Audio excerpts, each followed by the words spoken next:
Ibiyang! Ibiyang! Aling Belen! Bukas ho yan. Pakihitulak nyo na lang. Oh, hindi ka makatayo, ano? Isan ka na naman inabot. Sabi ko na nga ba? Kaya naman pala tanghali na, hindi ka pa lumalabas. Sa kaliwang binte, Aling Belen. Hirap na hirap akong tumayo. Makirot. Ay, tingnan ko nga. Ay, sus Mariosep, Ibiyang. Napakalaki ng pasa mo. Ay, masakit nga yan. Ano na naman ang ginawa sa'yo ng asawa mong halimaw? May lamang bagong saing yung kaldero ng ihagi sa akin, Aling Belen, kaya medyo napuruhan po ako. Sandali, at lalagyan ko ng yelo. Sasamahan kitang magpa-check up sa center. Ayoko nang pumunta sa center, Aling Belen. Pagchichismisan lang ako ng mga marites doon. Ayoko naman pag-usapan ng buong barangay, Aling Belen. Kesa naman kung mapano ka, Ibiyang. Ewan ko ba naman sa'yo? Bakit ba hindi mo pahiwalayan yung asawa mo? Mula nang lumipat kayo dito. Hindi lumipas ang 1 linggo nang wala kang pasa.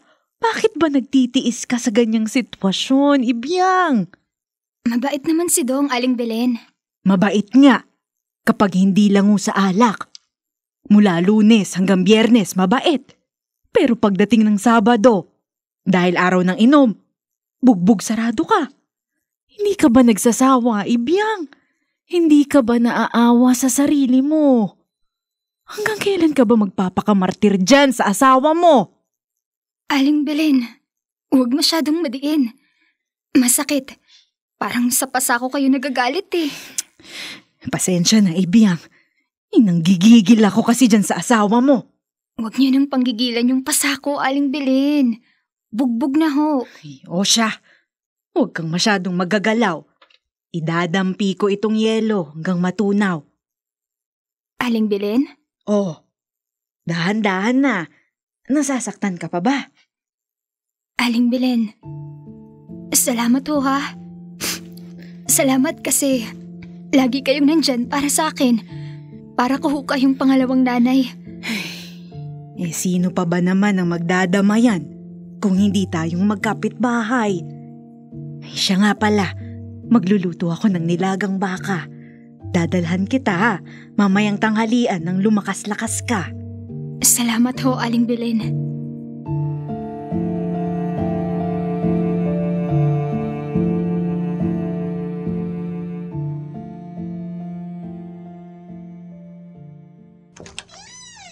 Ibiyang? Dong, nandito ako sa kwarto. Oh, kumusta ka? May sakit ka ba? Hindi ako masyadong makalakad eh. Pinapahinga ko lang tong paa ko. Anong nangyari sa paa mo? Nadapa ka ba? Nahulog ka? Baka kailangan nating magpatingin sa doktor. Binato mo ako ng kaldero na may lamang bagong saing na kanin kagabi, Dong. Hindi mo na naman naaalala. Ha? Bakit ko naman gagawin sa'yo yun? Kasi nga, lasing ka. At kapag lasing ka, malupit ka. Tapos, kinabukasan, hindi mo na maalala. Kinabukasan, parang walang nangyari. Ibiyang, patawarin mo ko. Hindi ko sinasadya. Bakit ka ba kasi nagpapakalasing, Dong? Nawawala ka sa sarili kapag lasing ka. Ako lagi yung kawawa dito. Lagi naman kasing nagsisimula sa isang bote lang, Ibiyang. Pampatanggal lang ng amoy ng pintura. Pakikisama din ba? Hindi ko na namamalayan na lampas na pala ng isang bote yung naiinom ko. Hanggang sa wala na akong maalala. Nahihirapan na ako, Dong. Hayaan mo, Ibiyang. Susubukan kong bawasan ng pag-inom. Oh, saan ka pupunta? Huwag ka na munang tumayo. Ipaghahain kita. Ay, kumain na ako. Nagpakain si Foreman dahil overtime. Siya nga pala, may pasalubong ako sa'yo. Wow! Mainit pa tong pansit ah. May kasama pang puto. Handa ko na para sa'yo. Dito ka na kumain sa kama. Ikaw? Hindi mo ba ako sasabayan? Hindi na. Para sa'yo talaga ito. Sandali lang.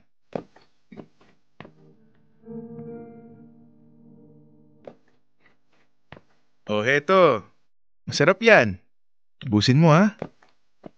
Oh, bakit lalabas ka na naman? Ilinisin ko lang yung electric fan para maalis yung mga alikabok. Hindi ka pa ba magpapahinga? Maghapon ka na sa trabaho. Kaya pa naman. Sandali lang naman to.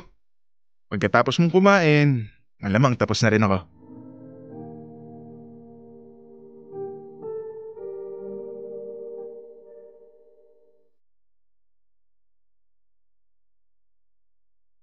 Oh, tapos ka na palang kumain. Kukunin ko yung pinagkainan mo at nang mahugasan ko. Magpahinga ka na, Ebyang. Pwede namang ako na lang. Hindi naman ako lumpo. Ako na. Matulog ka na. Huwag mo na akong hintayin, ha? May gagawin ka ba? Aayusin ko lang yung mga halaman mo. Yung iba kasi, hindi na masyadong nahisikatan ng araw kaya ililipat ko ng pwesto. Puputulan ko rin ng mga dahon yung iba na sobrang lago na para mas yumabong pa. Oh siya, huwag ka masyadong magpuyat. May pasok ka pa bukas.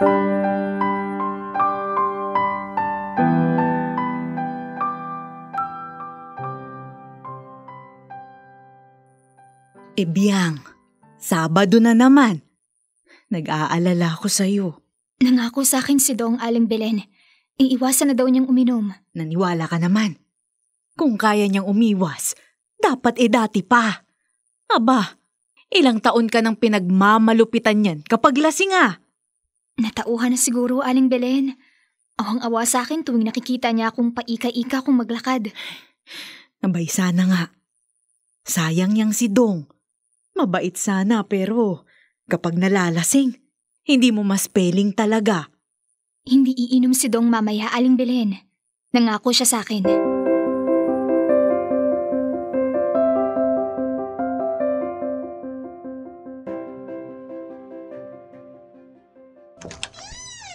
Ebyang! Dong? Nakainom ka na naman? Huwag mo akong matanong-tanong ha.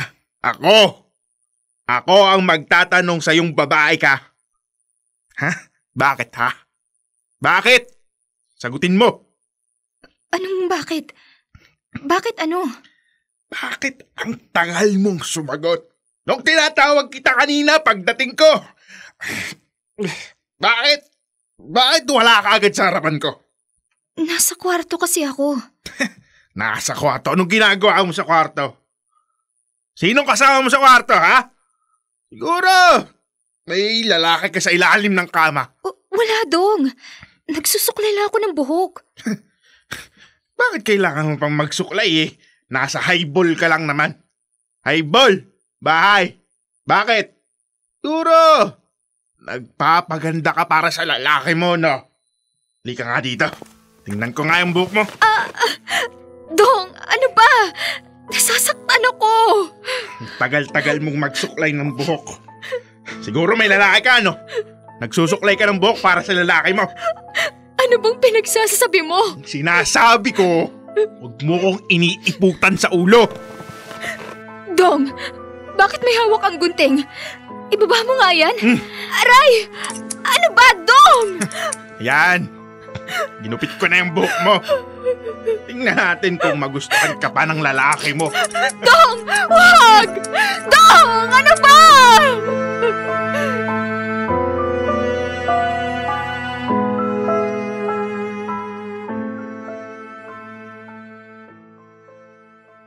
Grabe, Ebyang. 1 pulgada na lang, kalbo ka na. Yung asawa mong magaling ang may gawa niyan, ano? Sino pa nga ba, Aling Belen? Lasing na lasing noong umuwi kagabi. Ay, akala ko ba iiwas na sa pag-inom? Yan ang sinasabi ko. Akala ko din tutuparin niya ang pangako niya. Ay, magpasalamat ka na lang at wala kang pasa. Yun nga lang, wala ka ring buhok. Paano kaya ako lalabas, Aling Belen? Natatawa akong naiinis. Mas mahaba pa yung buhok ni Dodong sa buhok ko. Magbanda na ka o kaya magsombrero. Hindi naman ako sanay magsuot ng ganun, Aling Belen. Ganito, sasamahan kita kay Semi. Magaling namang gugupit yon. Nagtatrabaho yun sa mall, pero natatawag ko. Para ka na ring samul nagpaayos ng buhok pero mura ang singil. Ipaayos natin sa kanya yung buhok mo. Hindi pantay-pantay Aling Belen, paano kung tanungin ako kung bakit nagkaganitong buhok ko? Anong isasagot ko? Sabihin mo, ginupit mong mag-isa. Hindi na magtatanong yun. Halika na habang maaga pa.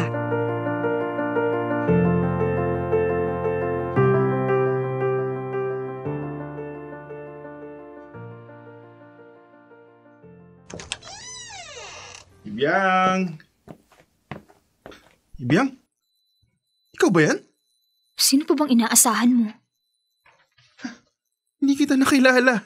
Ba't nagpagupit ka ng ganyan kaigsi? Sobrang iksi naman ni Biang. Sana pinaputulan mo lang ng konti. Ayan na naman tayo, Dong. Hindi mo na naman maalala. Kagagawan mo to. Langong-lango kang umuwi kagabi at kinalbo mo ko. Ganun ba? Ako, Biang.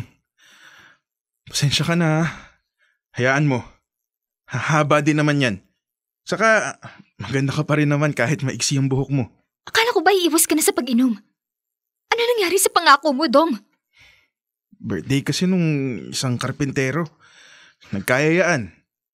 Hindi na ako pinaalis eh. Dong, eto ha. Sa susunod na maglasing ka pa, iiwanan na kita.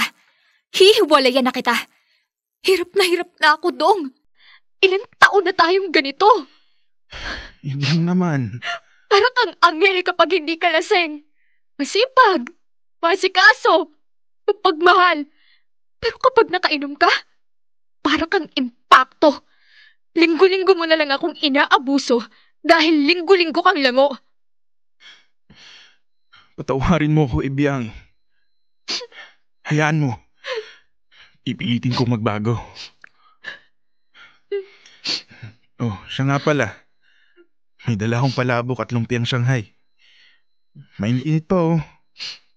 Kaya handa ko na para sa'yo. Wala akong ganang kumain, Dong. Kainin mo na lang yan. Gusto ko na magpahinga. Sige. Magpahinga ka na, Ibiang.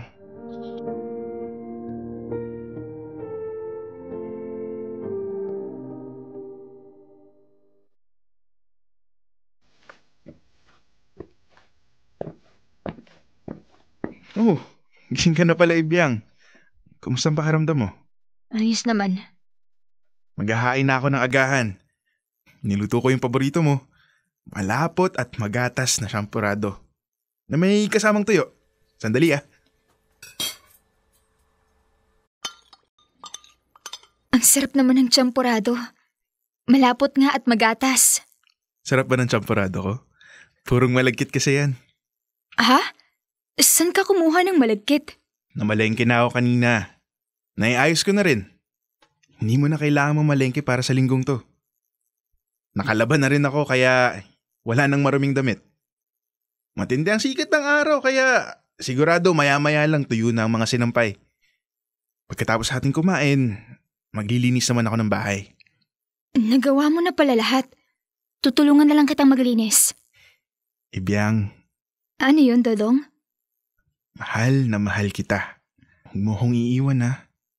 Depende sa iyan, Dong. Depende kung ano ang pipiliin mo. Alak o ako.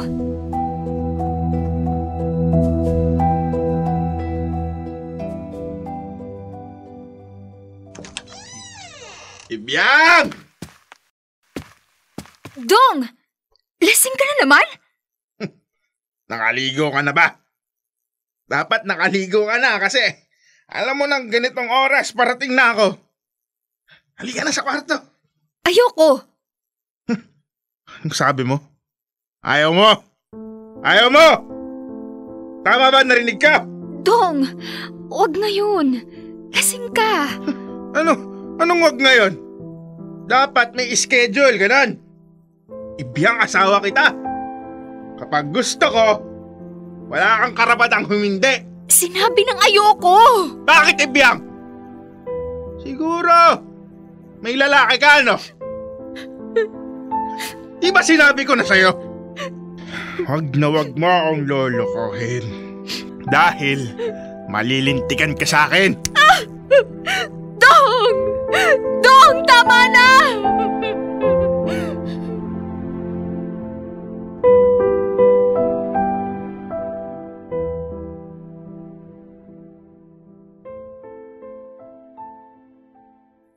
Aling Belen?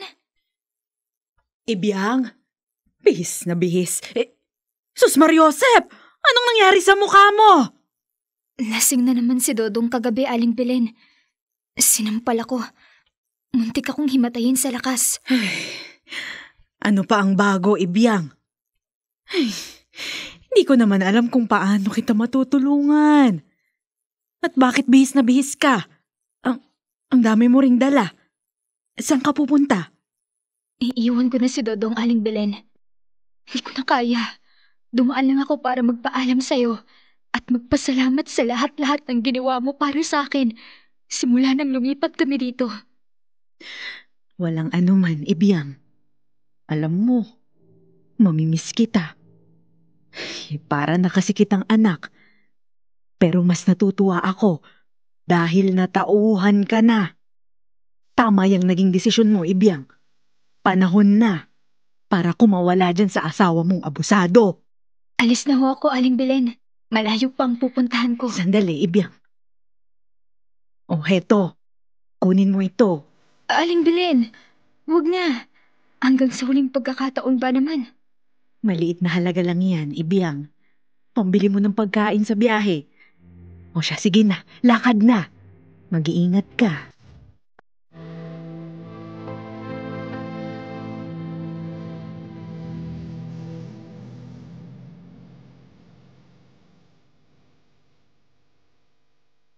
Dear love, mabilis ako naglakad palayo. Hindi na ako lumingon pa at baka magbago pa ang isip ko at maisipang manatili na lang sa piling ni Dong.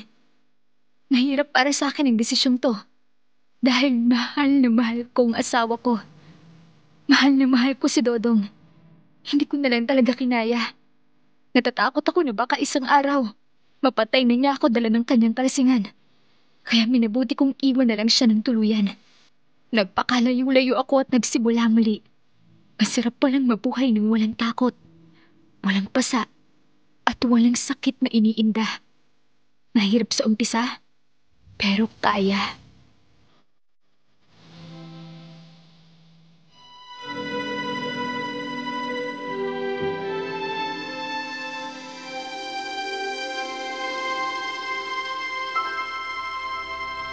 Pa bang i-memorize yan?